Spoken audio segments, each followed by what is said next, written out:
Oi, tudo bem contigo? Caxias do Sul puxa fila de vagas de emprego no Rio Grande do Sul.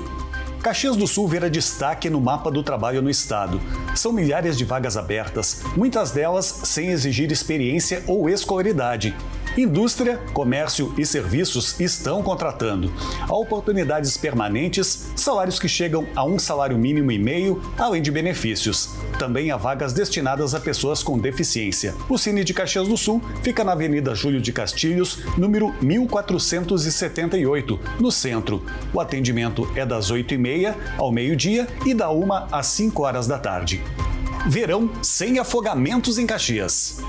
Mais segurança, mais fiscalização e um verão sem tragédias. Nas represas de Caxias do Sul, nenhuma morte por afogamento foi registrada durante a Operação Verão Seguro. Foram centenas de abordagens, quase 2.000 rondas, apreensão de materiais irregulares e até prisões. A ação segue até março, coibindo práticas proibidas e protegendo quem frequenta esses espaços.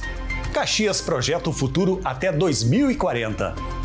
Decisões de hoje que vão impactar Caxias do Sul pelas próximas décadas. O presidente da Câmara de Vereadores, Wagner Petrini, segue como vice-presidente do MOB Caxias até 2027. A entidade reúne cerca de 50 setores da sociedade e está à frente de projetos estratégicos como o Aeroporto Regional de Vila Oliva, parcerias na educação e revisão do plano diretor. O Conselho Diretor do MOB Caxias 2026-2027 é presidido por Jaime Marchetti, representante da SIC Caxias. As vice-presidências são ocupadas por Wagner Petrini, presidente da Câmara de Vereadores, Gelson Reck, representando a UX, Fabiano Vergani, do Trino Polo, o prefeito Adilode Domênico, representando o Executivo, e Valdir Walter, representando a União das Associações de Bairros.